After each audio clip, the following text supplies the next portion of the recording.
लेना।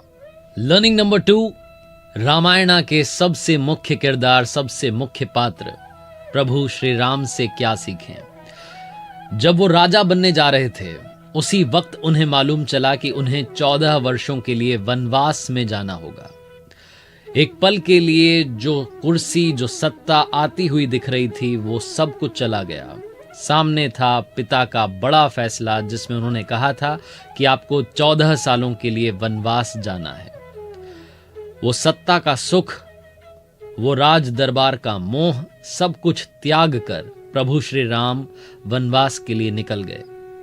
ये रामायण की सबसे प्रमुख घटना है जिसकी वजह से ये पूरी रामायण जो है आपके और हमारे सामने है।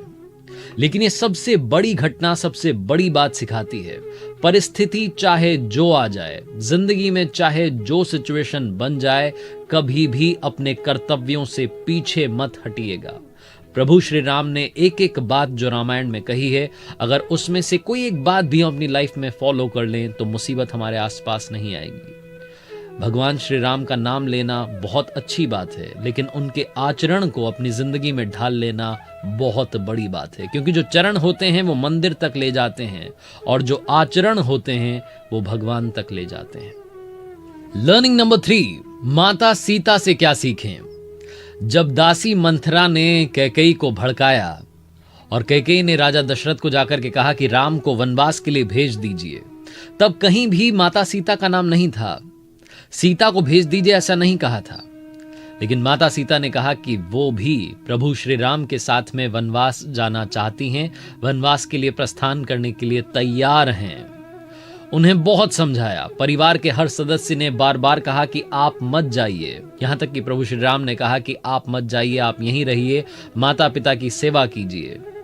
लेकिन माता सीता ने कहा कि मेरा पहला कर्तव्य आपके प्रति है, पति के प्रति है, मैं आपके साथ में वनवास जरूर जाऊंगी।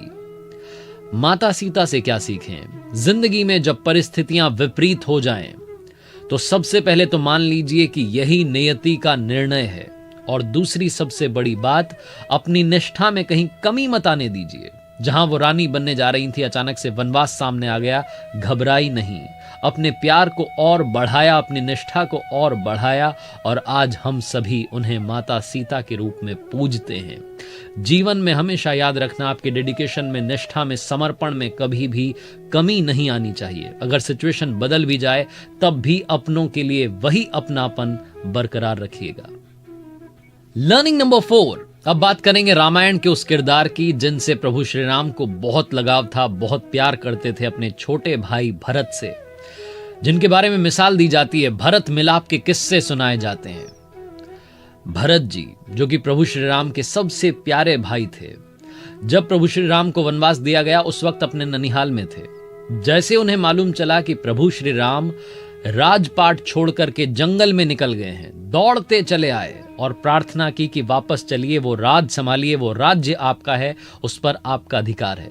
प्रभु श्री राम ने मना कर दिया कि पिताजी का निर्णय था, मानना होगा, 14 साल का वनवास मिला है, उसे जीना होगा, आप जाइए और जाकर के संभालिए।